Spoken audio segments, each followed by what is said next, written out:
जब जिंदगी बहुत संघर्ष में चल रही हो, बहुत दुख का जीवन चल रहा हो, बहुत कष्ट का जीवन चल रहा हो, बहुत कष्टमय जीवन चल रहा हो, तब शमी के 5 पत्ते, शमी के 5 पत्ते एक दुर्वा के साथ एक अक्षत चावल का एक दाना, वो भी हल्दी में भिंगोया हुआ हो या केसर में भिंगोया हुआ हो, शमी पत्र 5, एक दुर्वा, एक चावल का दाना, जो दिल से हृदय से बेलपत्री के वृक्ष के नीचे पार्थिव लिंग का निर्माण कर कर मट्टी का शिवलिंग बनाकर प्रदोष काल में, मतलब शाम के समय पर शिवलिंग बनाकर उस पे जल चढ़ाकर, जो ये 5 शमी का पत्र, एक दुर्वा और एक चावल का दाना, अपनी कामना कर कर, जो दुख चल रहा है बाबा से विनय कर कर एक एक पत्ता जब समर्पित कर दे, फिर एक दुर्वा समर्पित कर दे, फिर एक चावल का दाना समर्पित कर दे और बाबा का वहीं पर पुनः विसर्जन कर दे, 3 महीना तो जाने दो, 15 दिन के अंदर वो दुख कटता जरूर है, चाहे कोई भी दुख, किसी भी तरह का दुख क्यों नहीं। एक बेलपत्र के वृक्ष की परिक्रमा करने वाले को हजारों अश्वमेघ यज्ञ का फल प्राप्त हो जाता है, हजारों अश्वमेघ यज्ञ का फल प्राप्त हो जाता है। उसी तरह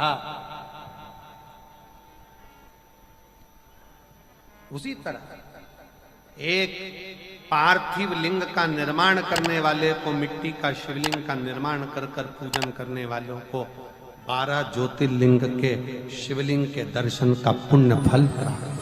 बहुत ध्यान लगाकर सुनिएगा। एक बेलपत्री और उस बेलपत्री में एक चंदन की बिंदी और एक अक्षत का दाना मात्र रखकर भी अगर शिवालय पर चढ़ा दी जाती है,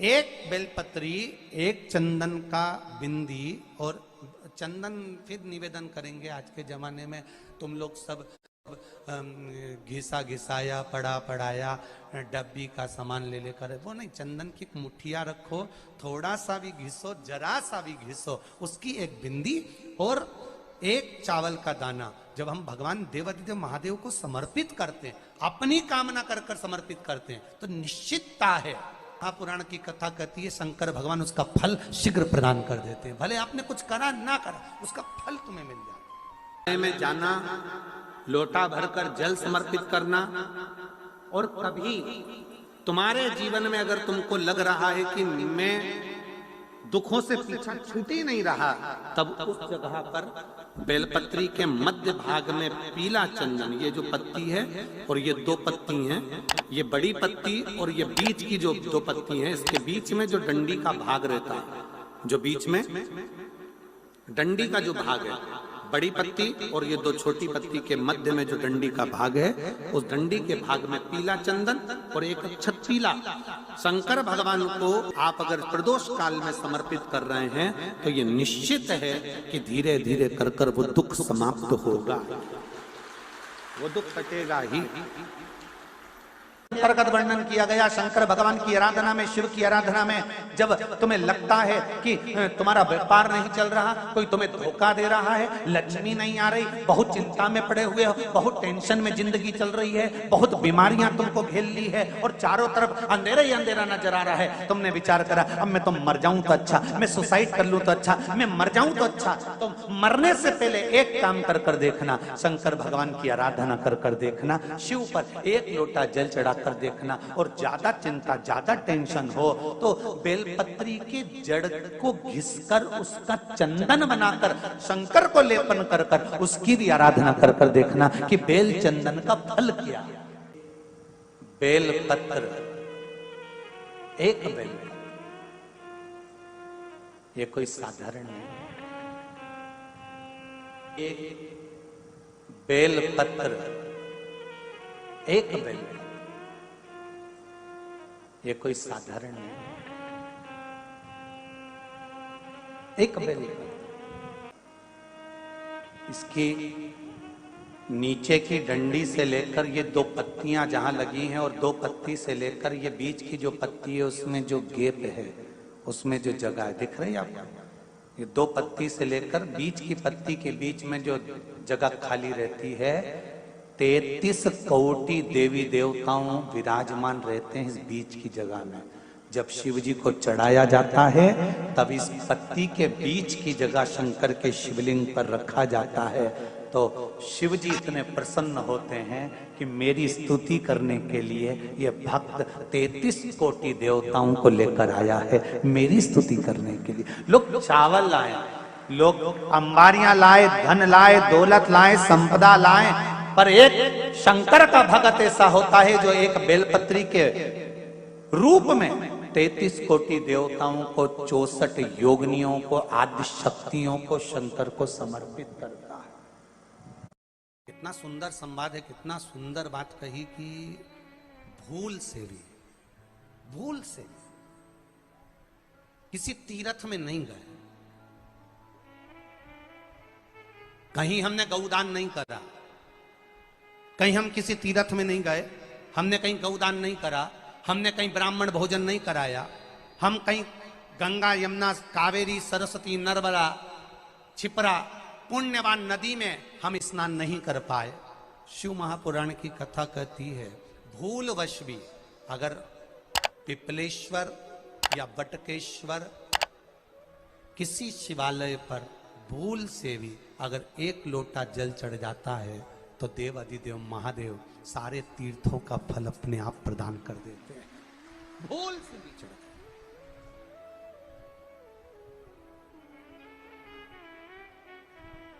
एकांतेश्वर महादेव किसी तीर्थ में नहीं गए, कहीं हमने गौदान नहीं करा, कहीं हम किसी तीर्थ में नहीं गए, हमने कहीं गौदान नहीं करा, हमने कहीं ब्राह्मण भोजन नहीं कराया, हम कहीं गंगा यमुना कावेरी सरस्वती नर्मदा छिपरा पुण्यवान नदी में हम स्नान नहीं कर पाए। शिव महापुराण की कथा कहती है भूलवश भी अगर पिपलेश्वर या बटकेश्वर किसी शिवालय पर भूल से भी अगर एक लोटा जल चढ़ जाता है तो देव अधिदेव महादेव सारे तीर्थों का फल अपने आप प्रदान कर देते हैं। भूल से भी चढ़,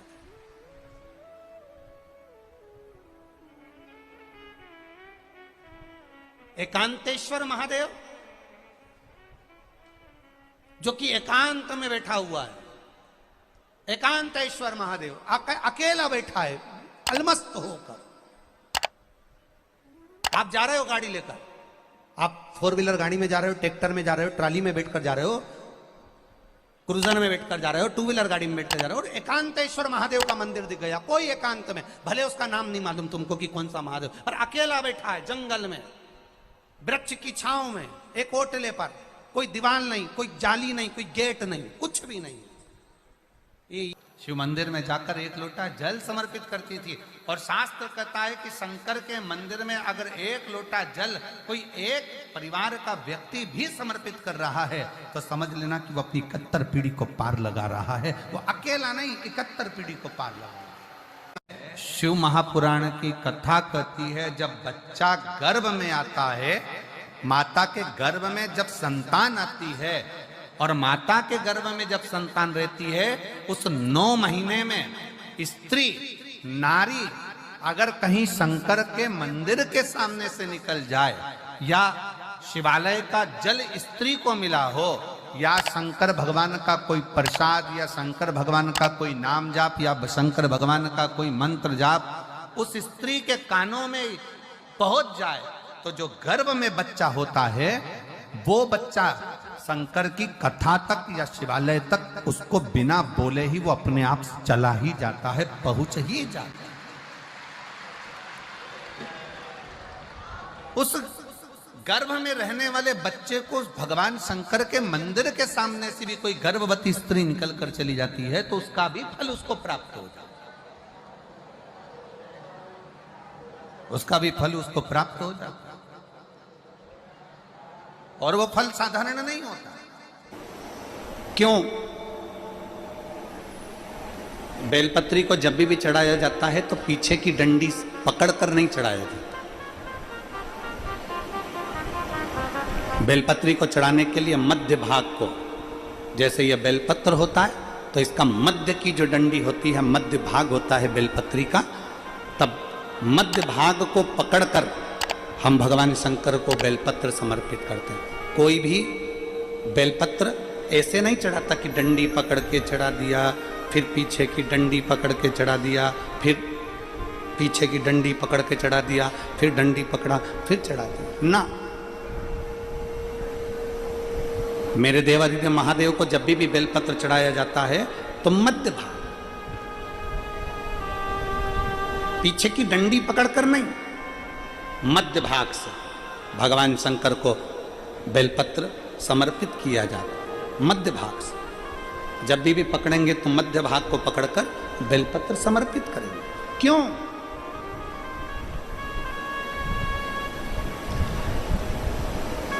क्योंकि हमने भगवान शिव को मध्य भाग पकड़कर इसलिए समर्पित करा कि ये केवल बेलपत्र का मध्य भाग नहीं है मेरे शंभू, मेरे हृदय के मध्य भाग को मैं आपके चरणों में समर्पित कर रही हूं।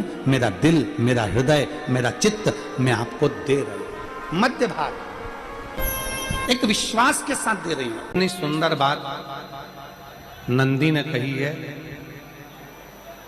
नंदी ने ये बात जो कही वो वास्तव में बड़ी सुंदर है कि मान लो यदि कोई कार्य तुम्हारा हो नहीं रहा और पूरी दुनिया में तुमने कर कर देख लिया, बहुत प्रयास कर कर देख लिया, तो भी वो कार्य अगर तुम्हारा नहीं होता, तो फिर एक काम करो कि शिव की स्तुति करो, शंकर की स्तुति, शंकर का गुणगान, शंकर की भक्ति, शंकर का स्मरण।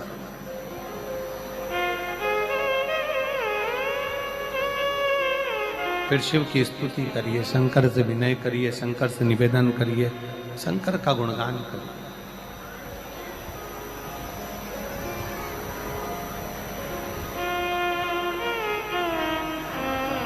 पर भगवान की भक्ति होती कब?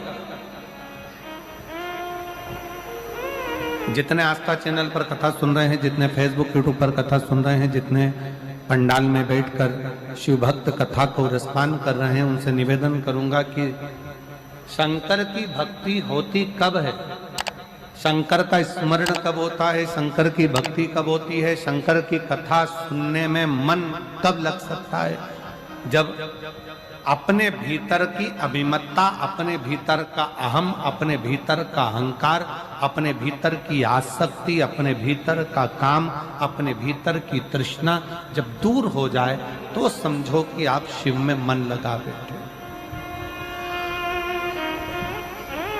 कितने सारे लोग बैठे हैं यहाँ पर कथा में, सब पंडालों के अंदर लोग शिव भक्त बैठे हुए हैं। कई लोग ऐसे भी होंगे जिनका आकर बैठ तो गए पर दिल नहीं लगता। दो जल व्यक्ति के जीवन को बदलते। कितने जल? जम के बोलो जरा। दो जल। एक देवादिदेव महादेव के लिए भरा गया एक लोटा जल और दूसरा है स्वयं के लिए भरा गया एक लोटा जल।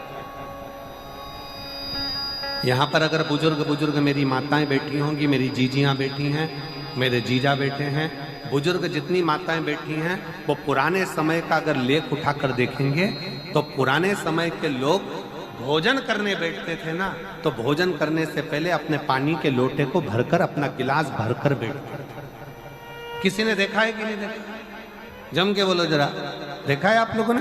पुराने समय के लोग जब भोजन करने बैठते थे, पुराने समय के लोग जब भोजन करने बैठते थे तो अपना पानी का गिलास, अपना पानी का लोटा पहले भरकर आसन लग जाता था। बहू आसन लगा देती थी, बहू खाना बना देती थी, घर की पत्नी खाना बना देती थी, भोजन बना देती थी, घर के लोग भोजन दे देते थे। थाली कोई भी लगा कर ला कर दे, थाली कोई सजा कर ला कर दे, पर घर का जो व्यक्ति खाना खाने बैठता था, भोजन करने बैठता था, वो अपना पानी स्वयं भर कर बैठता था।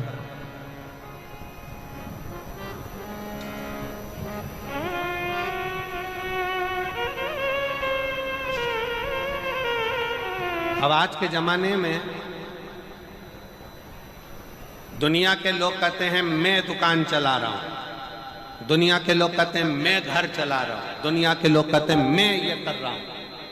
तुम अपना खुद का पानी भरकर तो बैठ नहीं रहे और कह रहे हो कि घर चला रहा हूं। स्वयं का एक गिलास पानी व्यक्ति नहीं भर पा रहा। कितना सुंदर कहा है महाराज जी, बहुत सावधानी से सुनिएगा। दो जगह का जल व्यक्ति के जीवन को बदल देता है। एक शिव के लिए भरा गया जल और दूसरा स्वयं के लिए भरा गया जल। स्वयं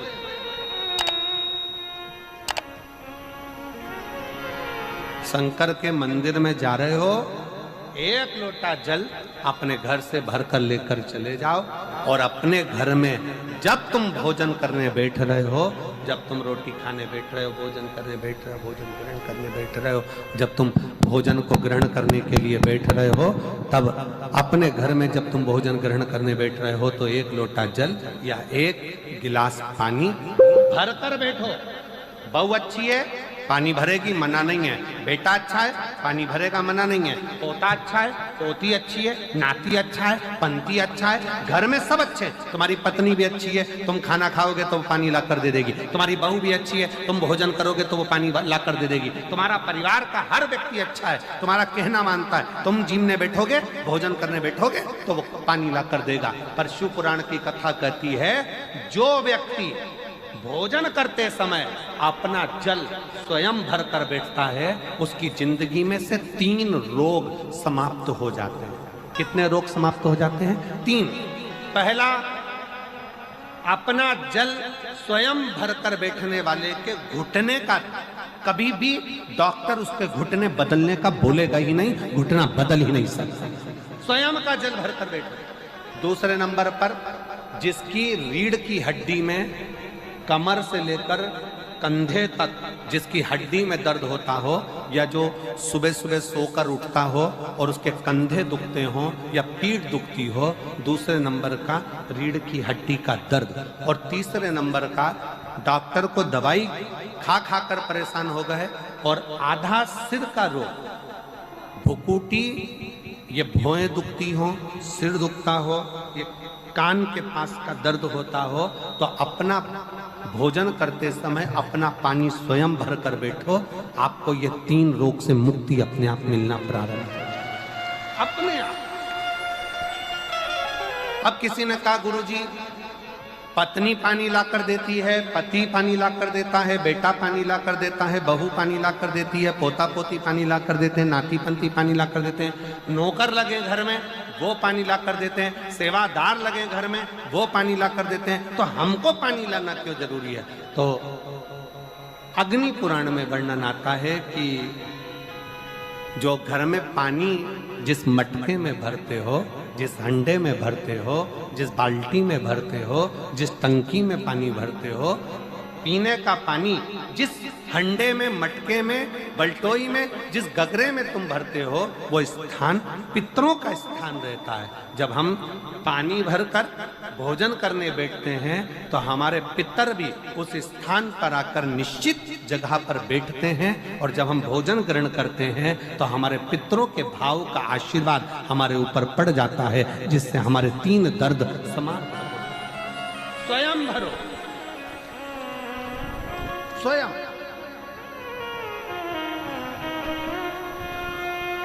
अब आज का जमाना इतना विचित्र है कि नौकर चाकर, परिवार, घर इतना बड़ा हो गया। आज के जमाने में कोई सोफे पे से उठना पसंद नहीं करता, वहीं से आवाज लगा देते हैं, ला मेरा भोजन लगा दे, रोटी लाओ। रोटी आई तो मालूम पड़ा पानी ला कर रखा बहू ने। वो बहू ला देगी, बहुत अच्छी है, बहू बेकार नहीं है, बहुत अच्छी है, बेटी बहुत अच्छी है, ला देगी पानी, भोजन भी लाएगी, पानी भी लाएगी, सब कुछ लाएगी। पर पहला फर्ज अपना है, जब तक शरीर चले, पांव चले, हाथ पैर चले,